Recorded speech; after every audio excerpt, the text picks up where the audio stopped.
This entire concept of biodiversity, it revolves around one very basic idea, okay?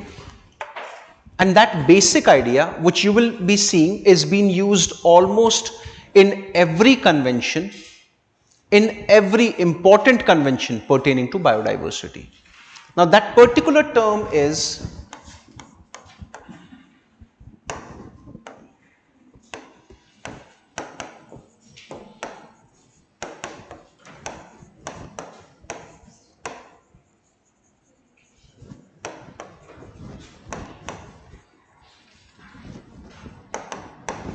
the fair and equitable sharing of benefits.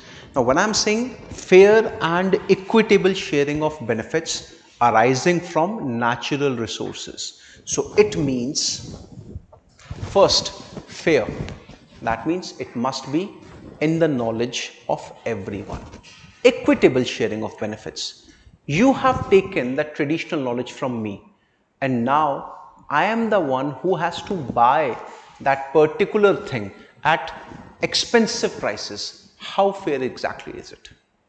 Will you call this situation to be fair? No, it's absolutely unfair.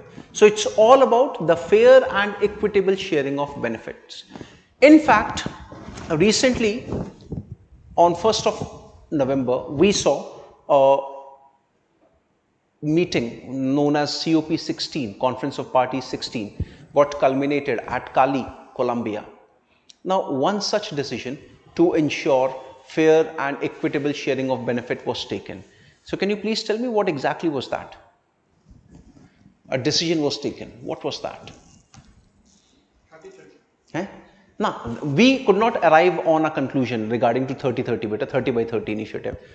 Literally, like we were supposed, and this idea of 30 by 30 initiative, it came during the Kunming Montreal meeting in 2015, in 2022. We could not even arrive on conclusion. So it's absolutely like of no initiatives have been taken, and it would be discussed in 2026 during the COP17. Okay, what was that? The decision where we have seen the fair and equitable sharing of benefit thing coming into existence. There has been formation of a fund which would be called as DSI fund, Digital Sequence Information Fund.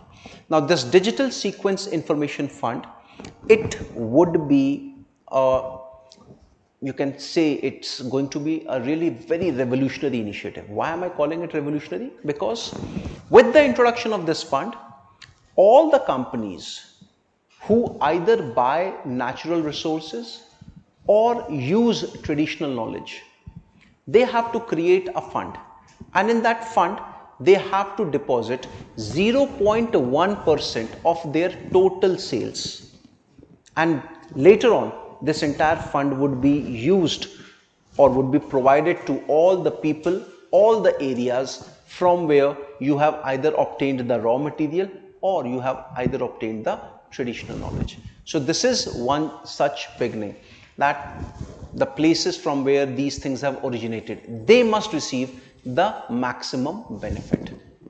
Okay. So that's really very important, and it is one of the most positive outcomes of this COP. See, we could not see any very important thing coming up in this COP16. So there were just three important positive outcomes. The first one was creation of a DSI fund. The second one, what was second one? Again, it was pertaining to the locals, the traditional ideas. It was for the first time in COP16 that representation of the tribals and the representation of the indigenous people was also allowed, because we all know that the way indigenous people, tribals, they maintain their environment, they maintain their ecosystem is way more better than as compared to all these governments who have been spending crores and crores of money, and yet we have seen zero outcome coming out of it. Okay, so it was for the first time that we saw inclusion of tribal as well as indigenous people in COPs, and now it would be a regular thing that would happen from every COP. The third initiative was obviously a settlement was reached upon figuring out, or you have to determine the ecologically or biologically sensitive marine areas in your territory. You have to find out if a particular marine area has got some ecological importance or has it got some biological importance. If yes, then you have to demarcate that particular area as a protected zone and you have to follow the required protection measures or the conservation measures so that the nature of either the ecosystem or the status of that particular biological organism is benefited. So these were the three initiatives which we have seen during this COP16 CBD. Okay, this is very important.